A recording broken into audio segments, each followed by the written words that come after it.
बिहार में 94 लाख गरीब परिवारों के साथ धोखा हुआ है।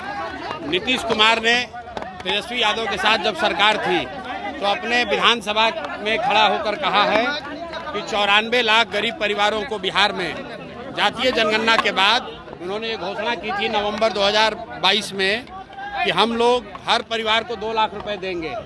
आज तक किसी भी परिवार को 1 रुपया नहीं मिला। 20 वर्ष से कह रहे हैं कि दलित अति पिछड़ा समाज को 3 डिसमिल जमीन घर बनाने के लिए दिया जाएगा।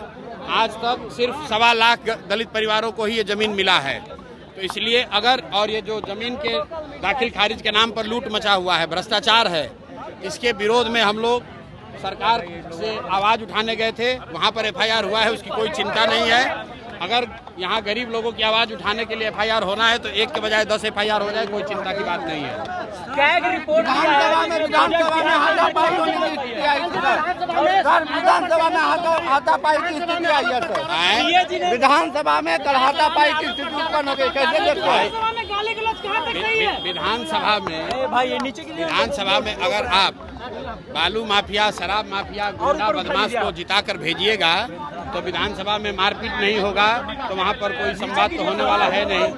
ऐसे लोग को चुनकर जनता भेज रही है जिनको ना भाषा का ज्ञान है ना विषय का ज्ञान है, तो सदन में जाते हैं और जनता का आवाज़ उठाने के बजाय वहाँ गाली गलौज करते हैं। और वो कल बिहार की जनता ने कल देखा है कि चाहे पक्ष हो या विपक्ष, दोनों का भाषा, दोनों का बात करने का तरीका, गाली गलौज, यही बिहार की राजनीति का संस्कृति बन गया है। और इसी को हटाने के लिए तो जन स्वराज की व्यवस्था बनाई जा रही है। सीएजी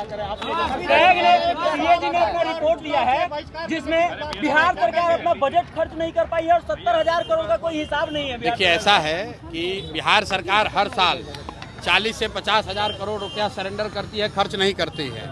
एक और गरीबी से लोग तबाह है, एक और लोग को रोजी रोजगार नहीं मिल रहा है। सरकार कहती है हमारे पास पैसा नहीं है, और दूसरी ओर 50,000, 40,000, 60,000 करोड़ रुपया ये सरेंडर कर रहे हैं। तो ये दिखाता है कि सरकार की कितनी बड़ी नाकामी है। और जो कैग का रिपोर्ट आया है उसको मैंने अभी पढ़ा नहीं है, पढ़ने के बाद ही उस पर कोई टीका टिप्पणी करूंगा। तेजस्वी यादव ने कहा है कि